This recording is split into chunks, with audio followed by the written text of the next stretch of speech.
Good night, SanFernando. Good night to the people of Trinidad and Tobago represented here in the Southland. Permit me to acknowledge all my cabinet colleagues. We have very little time, so I won't go through any details, but I want to tonight specially welcome the first citizen of SanFernando, Mr. Mayor, Alderman Junior Regrello, and his companion, Mrs. Joan Yule Williams, my other cabinet colleagues. I guess by now you all understand that there can't be a PNM meeting anywhere without Joan Yule Williams. And on my stage, on my left, I have our young people of the PNM. We have Senator Laurel Izama chairing our meeting tonight, young Mr. Brian Manning, and of course, the not so young, well, he says the youngest, Senator Rohan Sinanan. Ladies and gentlemen, the PNM team is here to educate the people of Trinidad and Tobago. And that is why I'll spend a few minutes I have very quickly going through answering some questions for you. As you know, Cabinet normally meets on a Thursday. So on Thursday morning, we ought to have been going to have Cabinet, but I'm now ordered to Parliament to lead my team into the Parliament because come Thursday morning, in Trinidad and Tobago, the world would know that the leader of the opposition has moved a motion to remove the president of Trinidad and Tobago from office. So the entire Parliament, the House and the Senate, will assemble on Thursday morning. We know it is to vote on whether the president should be sent down to be determined to be removed from office. The opposition leader and her imps, pimps, shrimps, all of them think they come into debate to scandalize the president. They think so. They don't even know the law. The law makes no provision on Thursday for any debate on the conduct of the president.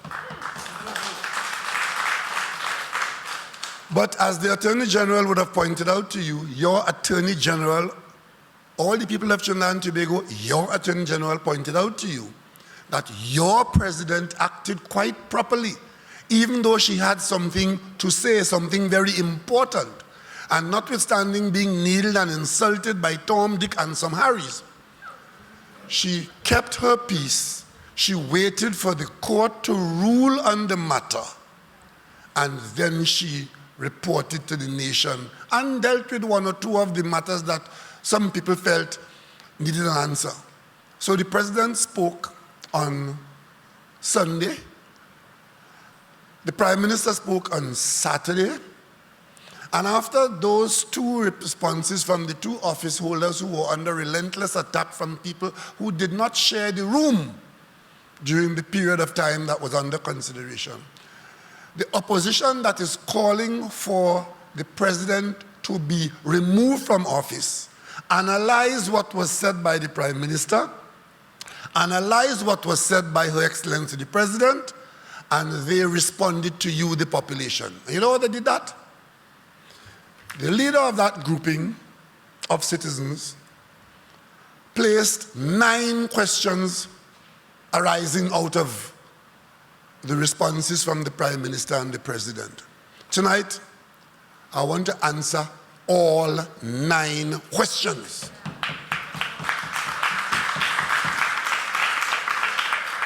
And then you will tell me whether we should spend our Thursday morning in the Parliament to go and try to remove the president from office. Because the 9 questions, one would assume, are the issues that left remaining, exercising the concerns of the opposition. Question number 1. When specifically did Rowley, that is me, when specifically did Rowley advise the Police Service Commission that he had lost faith in the Commissioner of Police? Answer, sometime last year. 2, what caused his loss of faith? His good judgment and understanding. 3, did he only write the chairman or all members of the commission? I wrote the chairman under the understanding that she was chairing a commission, and if I wrote the chairman, I in effect wrote the commission. 4, Did Attorney General Faris Al-Rawi know of this letter or was kept in the dark by his Prime Minister? No minister in my cabinet is ever in the dark.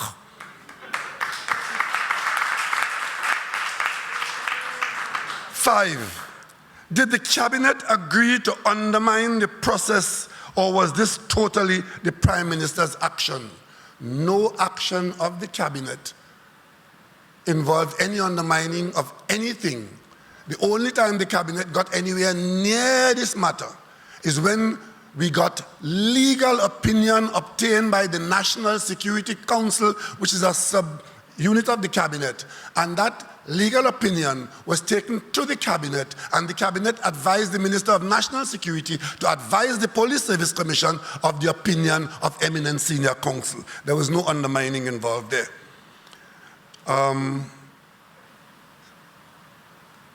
6, what other action against the Commissioner of Police was undertaken? Ask the Police Service Commission.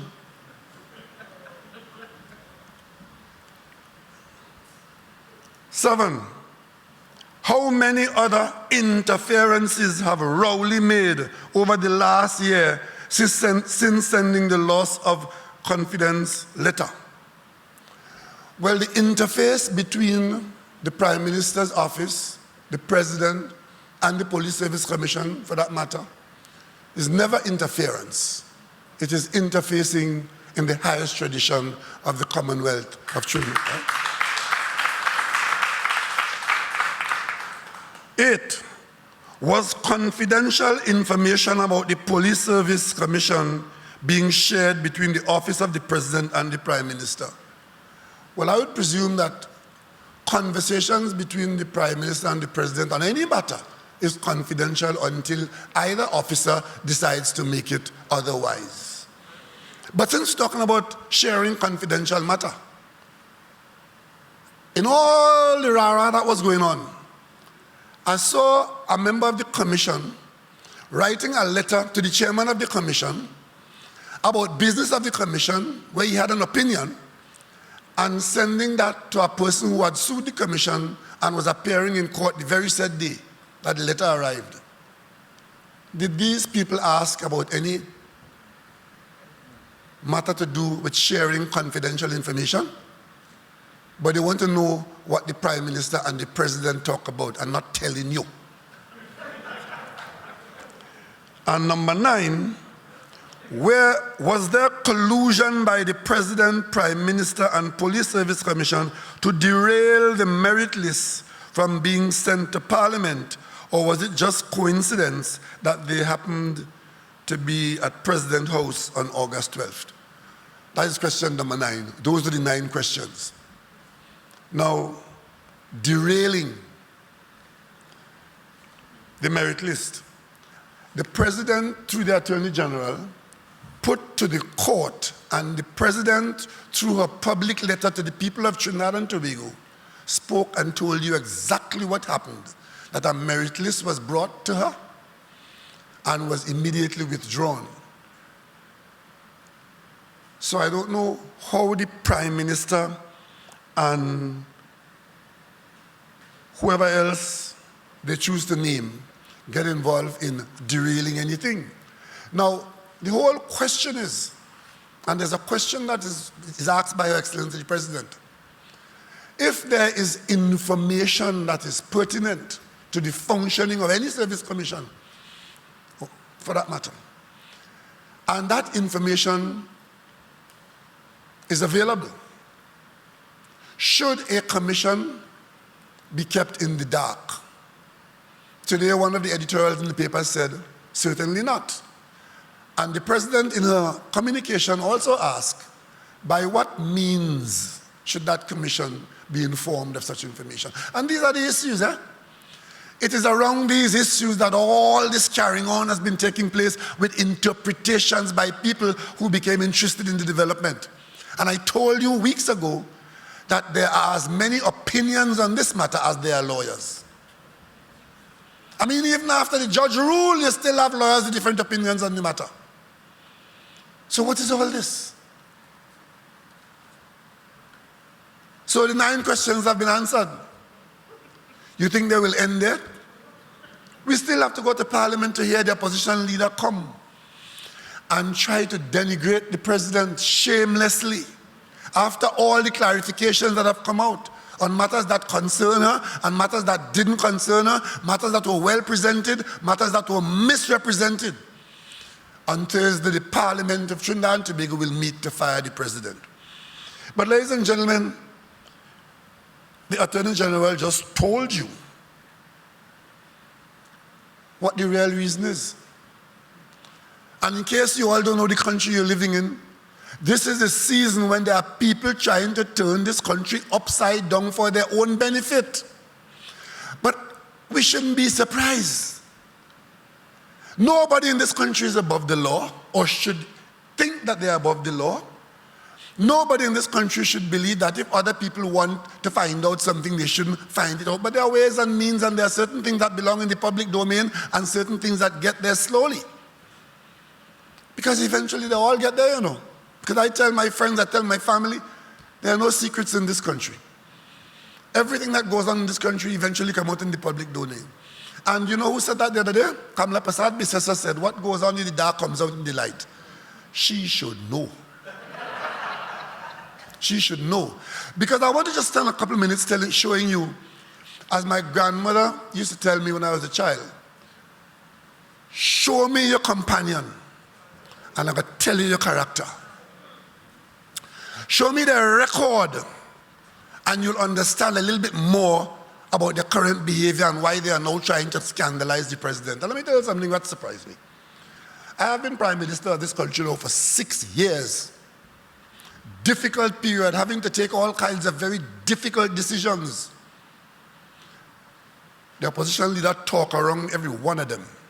She has never moved a vote of no confidence in the Parliament, in the government or the Prime Minister in 6 years. You're playing your big and bad, why you don't come in the Parliament and move a vote of no confidence in the government or the Prime Minister? No. But you're going to move motion. You're going to move motion in your great misunderstanding and your mischief to try to denigrate the president, talking about you moving motion to remove the president from office because she so offend your sensibilities. Let's go down the road. Were your sensibilities offended with Section 34? What standard are you holding the president to that you didn't hold yourself to? When you and your government came to the Parliament, amended a particular law for a particular purpose, gave a commitment to the Parliament that you will not proclaim that law until 24 months later when certain things were done. And we all voted with you, thinking that you were somebody to trust. And in the middle of the night, after you set everything in train in the Parliament, beneficiaries of that law, Section 34, was extracted and put in the force, and up to this day, there are people benefiting from that. And you had to rush back to the Parliament within 48 hours to pass another law to prevent what you have done. And you then didn't resign. You didn't see it fit to be treated in the way that you want to treat the president now. But you are now the standard bearer of high values in this country, and you want to remove president? You who, that stain, that indelible stain on this country, for which you are personally responsible. I presume you're saying, opposition leader, that that was all in a day's work. And of course, one of your ministers, in a motion in the Parliament where $400 million of taxpayers' money have been deemed to have lost 50% to stolen action in a ministry. The minister had to resign from the Parliament, didn't just resign from the post of minister, resign from the Parliament. You took no responsibility for that. As a matter of fact, when that minister was held in disgrace to leave the Parliament that day, the statement from Kamla Prasad Bisesa was, long live live sport. But she's right, because life support living long and well now in the hands of the criminal investigators of Trinidad and Tobago and elsewhere. You understand what I'm talking about? But you suddenly find it your duty to defend our democracy. Join up with a handful of lawyers who quoted the phrase and trying to fool people. And of course, the leader of the opposition, who is now our barometer of high standards and high values, for which she's saying the president has fallen below, was the leader of a cabinet which on the last working day of that cabinet had a clause from a contract removed from the OAS contract on the highway to Point 14, which resulted in the people of Trinidad and Tobago losing control of $921 million in bonds. It took the incoming government to go to court around the world to fight that matter to get back control of those monies. And I told you before, we ain't get away yet, because it has some tribunal going on in appealing it. And if we lose the appeal, we got to pay that contractor $900 million, because the government of Kamla Prasad Bisesa took out the clause in the contract that says if the contractor goes bankrupt, the government owns the bonds. And up to this day, I have mentioned this from 15 platforms. And this lady, who wants to have the president fired for reasons known only to her and a handful of misguided people, has never responded to the accusation that her government deliberately took that action to corruptly allow contractors to go away from this country with $921 million, which we have brought back to this country. And she has the gall to point finger at this government and these people at this time, and talking about the office of president must be held to her standard. And she's joined by one called Wade Mark. One is the tongue crier, and the other one is the annoying screamer. And he is now screaming at the president and calling her conduct into question, and joining the band to come there on Thursday to call the president's conduct into question. This is the same Wade Mark who, when I, in my capacity as a member of parliament in the opposition, moved a motion in the parliament, in the Westminster system, the chair is not supposed to get involved in the debate. You're only there to guide the proceedings by procedural action, not the content of the debate. I moved the motion against Larry Hawaii, accusing him of insider trading. And I laid out the case, and the parliament adjourned. And Hawaii was supposed to get up and respond, or anybody on their side to respond for him. When we came back, lo and behold, the said Wade Mark from the chair, in our speaker's chair, got up and read out in the parliament information, according to him, that he was written to by the judiciary, saying that the matter that I had raised was sub judice. You heard the term tonight? The matter was sub judice, and as a result of it, we could not debate anything to do with the matter in the parliament. And Wade Mark ended the debate by the dictate of the speaker's chair. And that motion was never responded to by Kamla Prasad and her government, and the minister against whom the allegations were made. Wade Mark ended the debate. Turns out it was a lie. The judiciary never communicated with Wade Mark to tell him any such thing. And Wade Mark, in shame and disgrace, had to stand up in the parliament and apologize for lying to the parliament. I did not hear Kamla Prasad Bisesa ask for Wade Mark to resign. So tonight I want to ask all of them, and they must give me a clear answer, not these dotish questions like the 9 I just read out. Tell the country, what exactly did the president do that warrants the motion that on Thursday you are meeting there to get the president fired? Tell us exactly in simple English that John Public could understand, because you are disgracing the record of our country, and tell us what exactly the president did.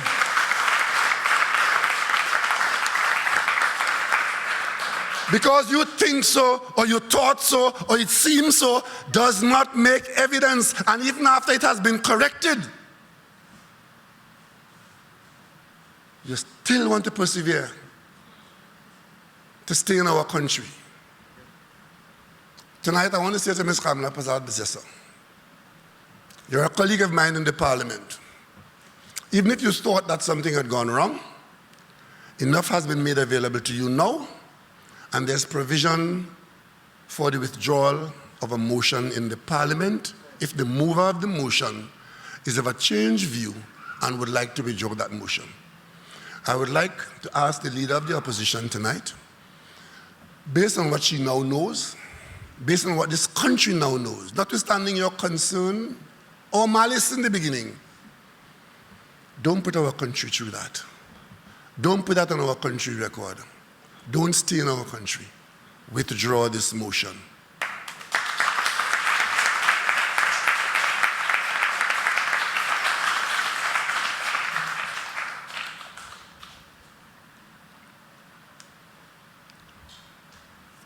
Their government and their governments. You heard tonight, the Minister of Works spoke about the wonderful progress we're making on the highway to Point 14. What he didn't tell you is that when the UNC came into government and met this project, at the time we were in Golconda, going down with the highway. When they met this leg of the project, the Joint Consultative Council, the JCC, which makes up all the professional people in the country, contractors, QSAs, that body of people in the construction sector, they had a meeting with the Kamala Persad-Bissessar government. And they said to the government, don't proceed to give this whole contract to one contractor. Break it up into pieces, and that would allow the eminent local contractors to be able to raise the level of bonding that is required and to take part in the process. Because local contractors could build the highway. Break it up into pieces and let us have an opportunity to bid. She refused. She refused. But there's another question I've been asking her ever since that she never answered. And the question is this: what was the basis and the reason for the contractor OAS to have flown from Brazil to South Africa to meet with a minister of the UNC government on the eve of that contract being awarded? I've asked that question since 2015. Mrs. Kamala Persad-Bissessar has never responded. Nor anybody else in the UNC for that matter. Because as far as they're concerned, once you don't respond, matter can't go nowhere. But we know what happened, and we know who did it. When we came into government and we got back the $921 million, the court said to us, go ahead and spend the money, but you have to spend it on the project. And we were happy for that. And that money has been spent and is being spent on the project. And the project is now being done in the way that the JCC had advanced in 2015. Broken up into packages, into parts. Local contractors have bid, and today every single foot is being built by a local contractor in Trinidad and Tobago. And that doesn't include the monies we had to pay to the subcontractors who OS ran away and left a lot of workers here unpaid, a lot of contractors unpaid. We had to pay them. So we have a record, and so do they. And tonight I want to say to the people of Trinidad and Tobago, Wade Mark, Kamala Persad-Bissessar, Vandana Mohit, the one from St. Augustine, what's her name? Right? They have no moral authority to cast any aspersion on anybody in Trinidad and Tobago. Because they came into public office, they had an opportunity, they took us down a road of destruction and disgrace, coming out of there now covered in slime and want to cast aspersion on other people. I take this personal.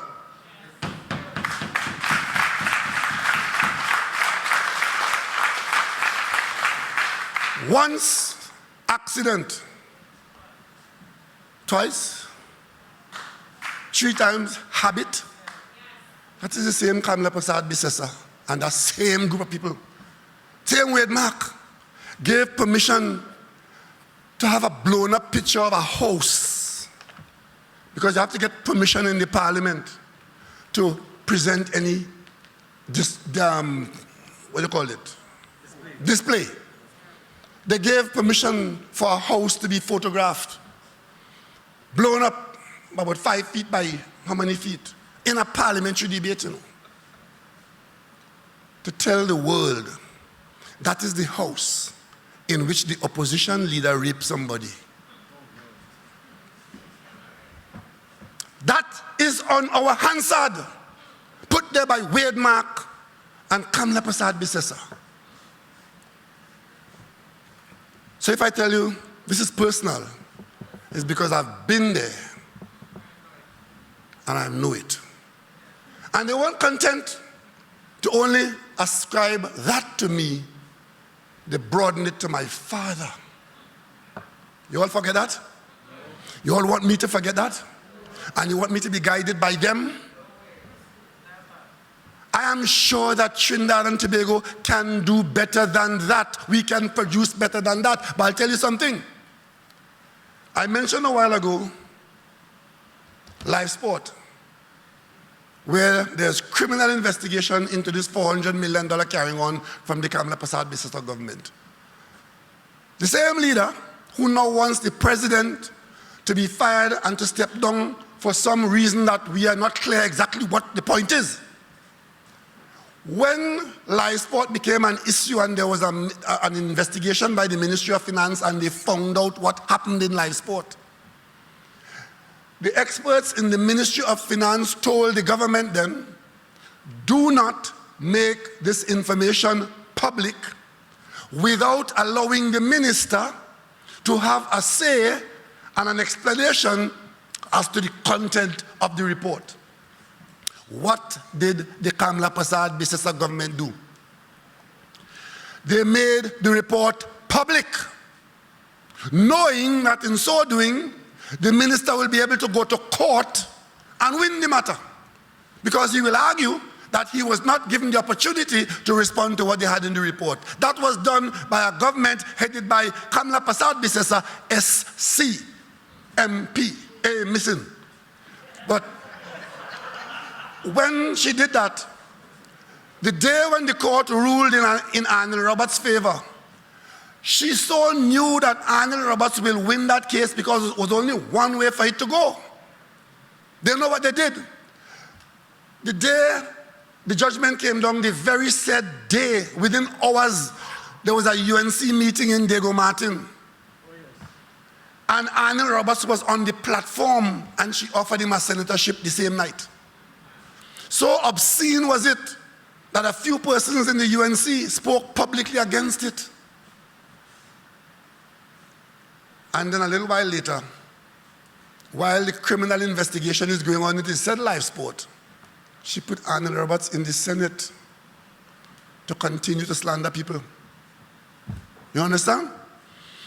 The airport authority that suffered, you heard the Attorney General talk about how many years? 12 years, 20 years, preliminary inquiry going on. There was a minister of government who was in charge of that airport project who told the commission of inquiry that it was a feeding trough. That minister is today selected and made deputy leader of the party that created the feeding trough. So you see, you have to have a certain kind of qualification to attract her attention. So Nakid had that qualification. So he gets selected and is let loose on the president. People of Trinidad and Tobago, where are we going with this? Where are we going with this? And those, I remember Mr. Robinson said something once that struck me in my craw. He said, the problem with this country is that the professional class has been consistently failing Trinidad and Tobago.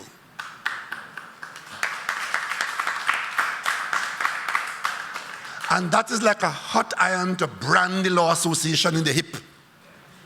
Because the Law Association only seemed to exist to promote UNC foolishness. Where is the Law Association when all kinds of matters are happening requiring the hearing of their voices? But the minute they feel they could support the UNC in dotishness, there's a Law Association. So the Law Association is taking issue with me for speaking about a matter which is going through the court, as though I could tell the court how to rule.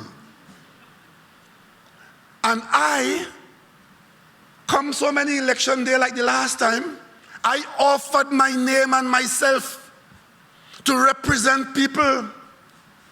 And if the people I represent don't know what Anand Ramlogan is doing in the court and the effect of what he's doing, I am duty bound to bring it to their attention.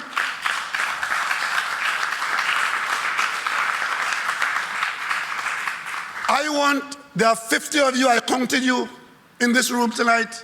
I represent you as Prime Minister of Trinidad and Tobago. I want any one of you here in this room who can claim to know that this country is progressing down a road to give bail to murderers, stand up. Any one of you who know that. I'm not asking you whether you support it or not. I'm asking any one of you who knows that. And my job is to let you know. Because it's only when you know you can protect yourself by expressing yourself on the matter. And if you express yourself, and that expression that you express influence the judiciary, so shall it be and so must it be.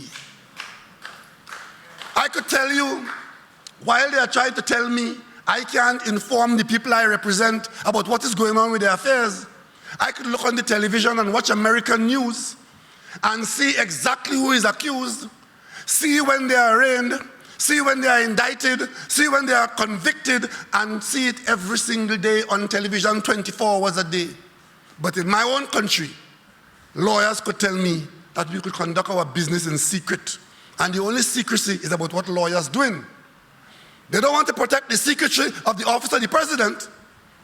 They don't want to protect the secrecy of the conversation between the president and the prime minister for good reason, but they want secrecy about other matters that are very dangerous to us. I am taking no advice from the Law Association.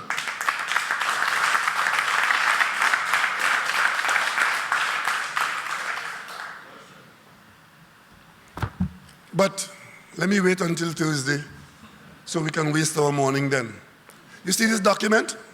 This is part of the budget initiatives of the government. We just came out of a budget that has met with wide public acclaim and acceptance because it's a progressive budget. Some say visionary. But most importantly, particularly in this period, the budget was surprisingly well prepared and presented given the difficulties we are going into.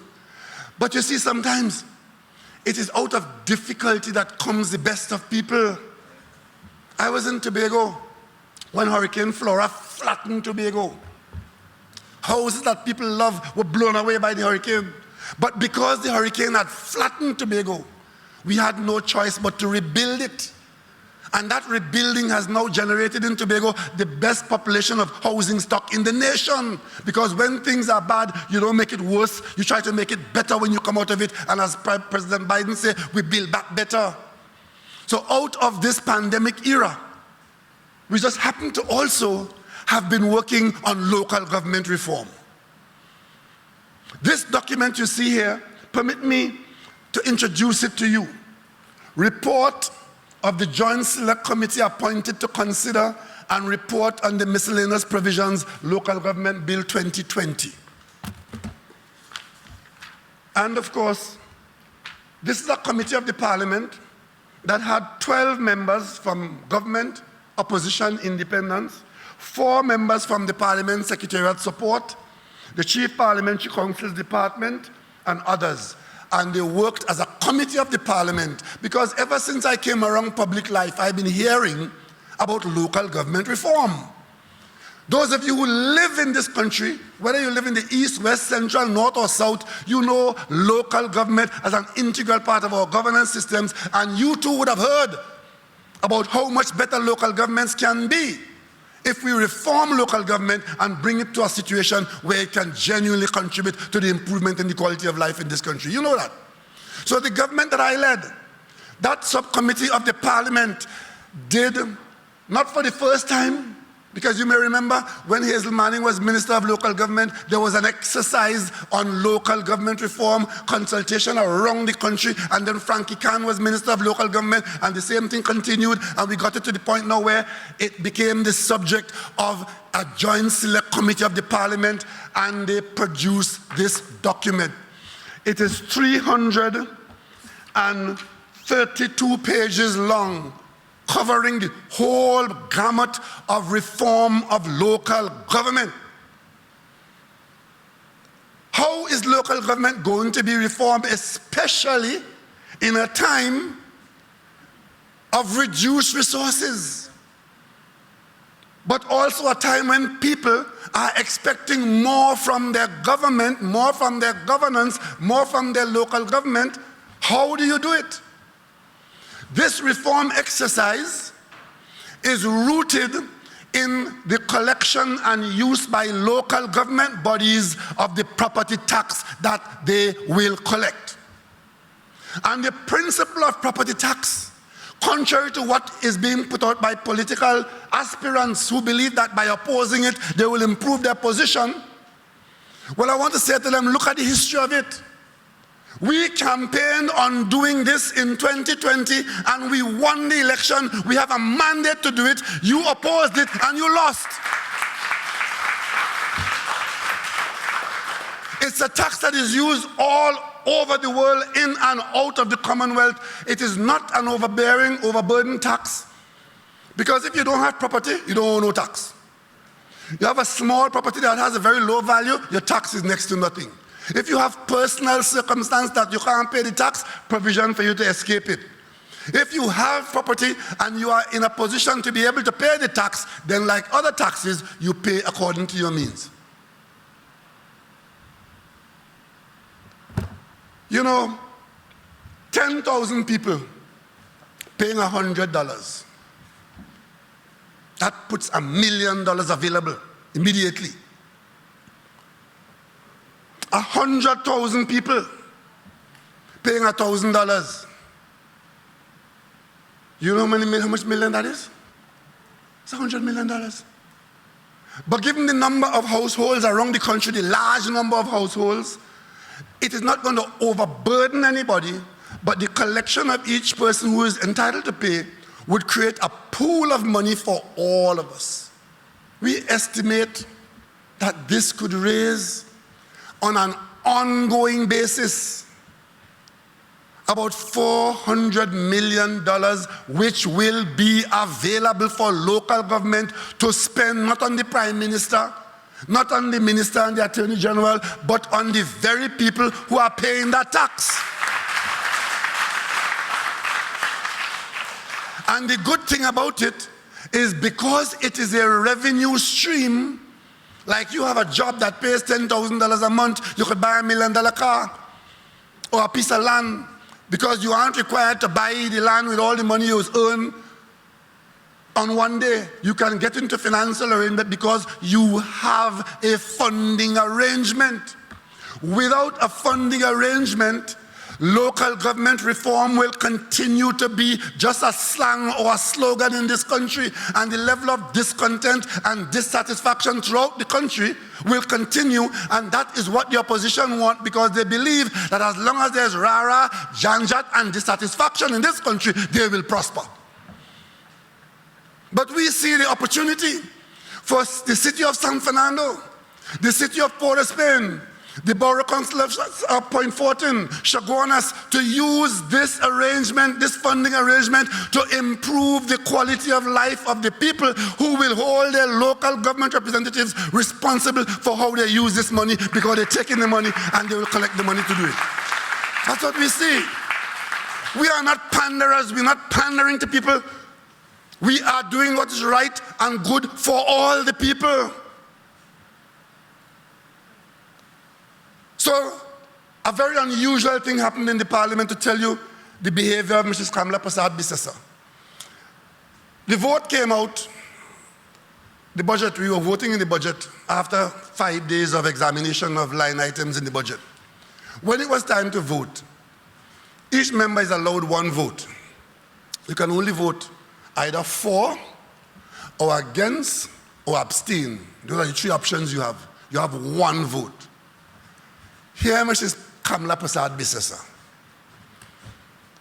I vote, I abstain, and I vote no on property tax. Let me repeat that for the people of Trinidad and Tobago, because it's on Hansard.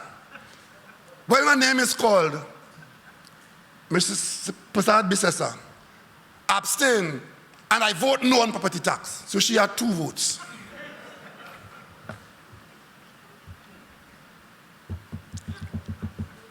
This is the same Prime Minister who kept the tax as an amnesty 2010, 2011, 2012, 2013, 2014, and 2015. But in 2015, under her minister Larry Hawaii, they removed the amnesty. Correct. So people of Trinidad and Tobago, if the government of Kamla Prasad-Bissessar removed the amnesty in 2015, what do you think happened in 2016 going forward? It is simple. The law that is in place, for which the amnesty was suppressing the payment, once the amnesty was removed, the law comes back into force. And it was done in 2015 with an understanding that they would have won the election in 2015 and they would have then carried on the property tax. The same property tax that she wanted to vote twice in the parliament on. She put it in place to come into force in 2016. And you may ask, why hasn't it come into force under the new government that has a mandate to do it? Because they took it to court, tied it up in the court, and the court laid down conditions that are causing us to have years of field work before we can come to a point of doing what she wanted to do in 2016. Those documents that come out to you asking you to fill out for yourself, your condition of your property, if you have property, of course, because if you don't have, it don't concern you. That is to make up, to understand, and to build up the role, because the court laid on a condition that a certain amount of hundreds of thousands of properties must be on the roll before you could implement the property tax. But if you hear them talk about that, it's as though Imbert discovers something in Namibia or in Alaska, and he's bringing it here to choke people of Trinidad. It's a process that they triggered in the court, you know. And the reason why property tax has not been collected, and why half of the roads that falling apart in your backyard all over this country, in the towns, in the boroughs, in the cities, and in the rural areas, is because there is no proper funding arrangement for the corporations to use to fix the neighborhoods that you are talking about. You can't have it both ways. You can't be arguing not to raise the money to fix the road and then going to burn tire in the road. And then I have to watch this little one from Maruga with a truckload of tires. She has a truckload of tires, you know, going to burn up the one smooth piece of road that they have in Barrackpore.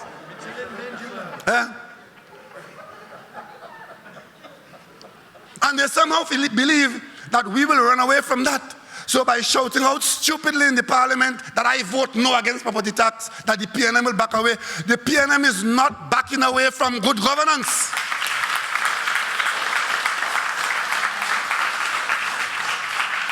I told you this report, of which they are a part in the Joint Select Committee. It has 332 pages. 331 is the people of Trinidad and Tobago. The last page is the UNC. Let me read it for you. They have one page in this book. Look at here. Look at, over here is all are we, over here is the UNC. One page. It's called a minority report. You know what that means? It means that they have no intention of supporting this in the parliament. So they have a minority report. Of course, they are entitled to a minority report. Let me tell you what the minority report is about, which will cause them not to support local government reform. They who came largely from rural areas where local government is in fact the government at the local level for them. One, this is a problem. The members of the opposition take note of the draft final report after years of work. This is the work of a joint select committee of your parliament, which ought now to move with dispatch to fix the problem. The draft final report of the Joint Select Committee on Local Government Reform, dated June 30th, 2021, and wish to record different views. The same way I read it for you, the 9 questions a while ago that didn't make any import about the president's staying in office or being fired. This one is different views so that they wouldn't support local government. Here, view number 1, that it has the creation of an executive council which excludes the voice of the minority.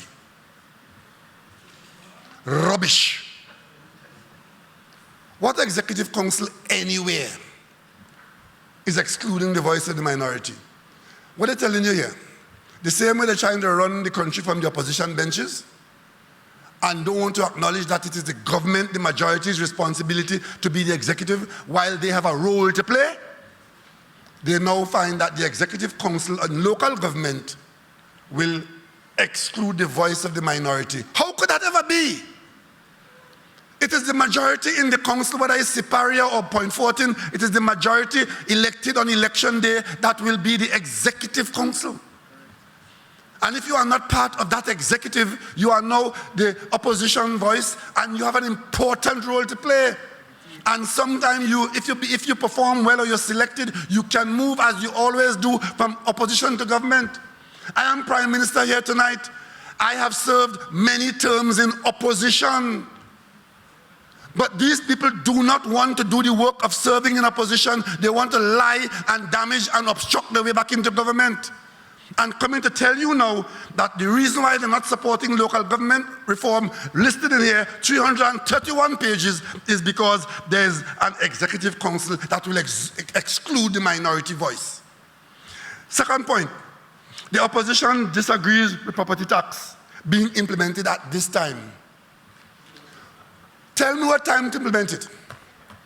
When oil price was over $100 a barrel, when you all started out in government in 2011, 2012, 2013, that was the wrong time. Oil price went to 0 in 2020. That was the wrong time. It is now $75. Is the wrong. Tell me what is the right time. And I just told you, sometimes the best time to make that giant step forward is after a period of difficulty or during a period of difficulty.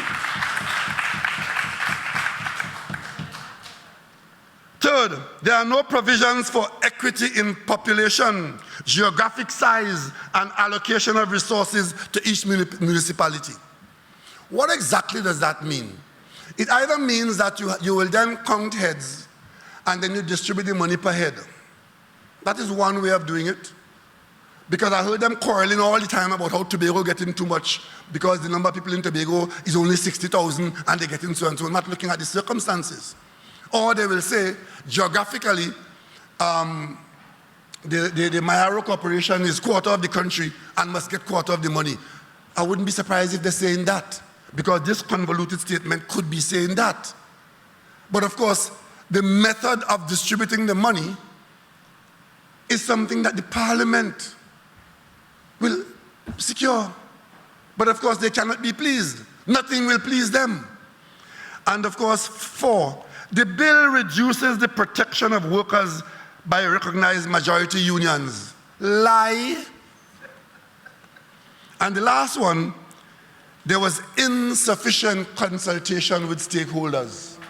Ladies and gentlemen, I just mentioned to you, Hazel Manning spent half her productive ministerial life on local government reform consultation, which forms a part of this document. Frankie Khan, God rest his soul, he too spent a significant portion.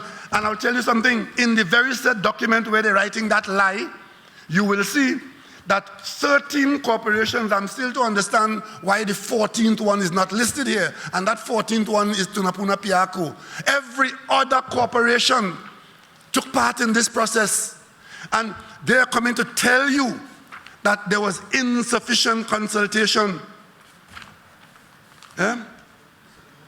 Every local government body, comments were received from the following key stakeholders: Arima, Chaguanas, Point 14, Port of Spain, SanFernando, Diego Martin, Mayaro, Pinal Debe, Princess Town, Sandy Grande, San Juan Laventil, Siparia, and Cuva Tabaki Talparo. The only one that is not listed here is Tunapuna Piaco, which in fact, incidentally, is a PNM controlled corporation, so we know their views. And of course, you have the Ministry of Public Administration and Digital Transformation.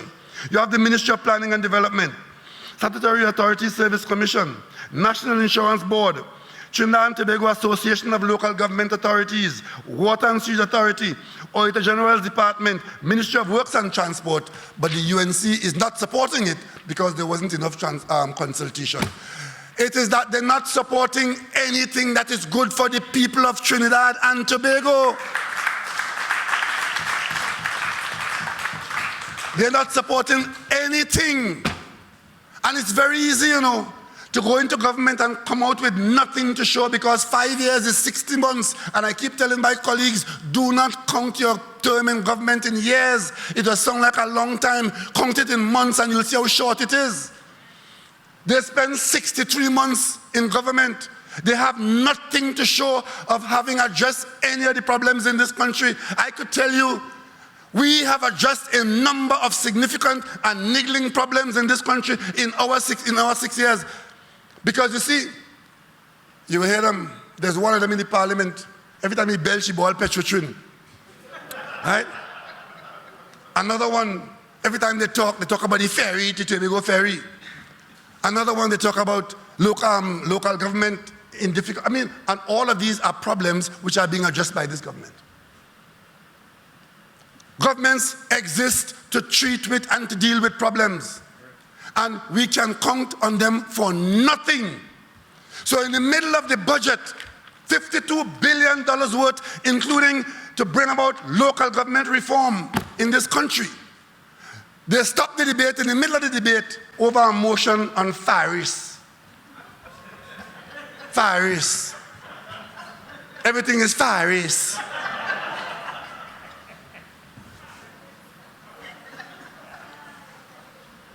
So if you see us going alone, it is because we have no support from others who are on the government payroll in the parliament.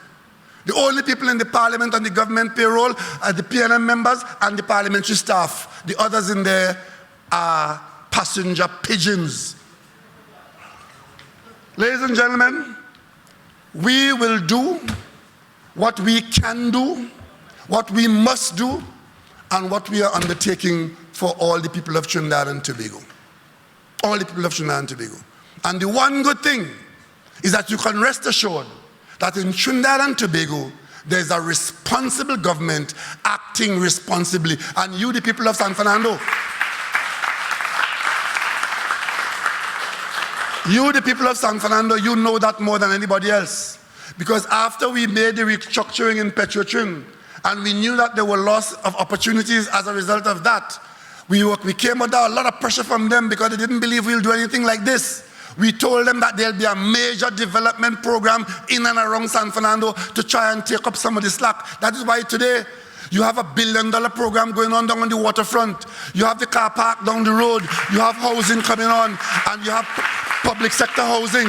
You have private sector housing coming out on the Old Ice Factory Road, because we are building SanFernando, because SanFernando had been living heavily off the oil refinery, which we have in fact restructured out of, and we have done all of these projects. All of these development programs to create employment. Last week, Tuesday, I came to San Fernando and I toured all these projects. And I must tell you tonight, I am very pleased, I'm very impressed, I'm very proud of the development program that is taking place in San Fernando. And I look forward to meeting you, San Fernando. When Skinner Park is finished, it will be one of the finest facilities in the country, and it would have been built during a time of great difficulty, because we always say, great is the PNM, great is the PNM, great is the PNM, and we shall prevail.